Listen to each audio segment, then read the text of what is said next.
In this video, I'm going to present the Encore 44-inch pre-rinse spray hose, marks number 25077. This, of course, isn't 44 inches. This is a sample that I have for the use of this demo.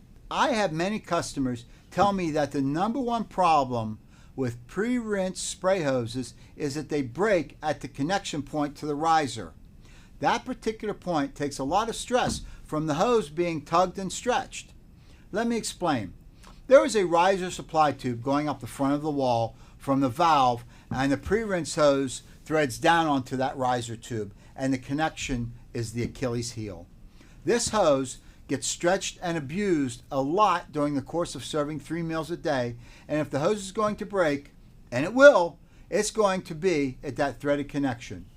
Encore hose assemblies are constructed with strong, flexible stainless steel outer casing over a nylon reinforced core. The pre-rinse hose has been especially designed to significantly minimize any incidence of failure. At the point where most hoses fail, which is right here at this connection, Encore hose has an added strain relief coil of 0.125 diameter chrome-plated wire, which means this special coil transfers the load stress away from the part of the hose most subject to flexing and distributing it over an extended area, thus adding significantly to the life of the hose. It is available in standard lengths of 44 inch, which is the most popular, as well as 60 and 72 inch models.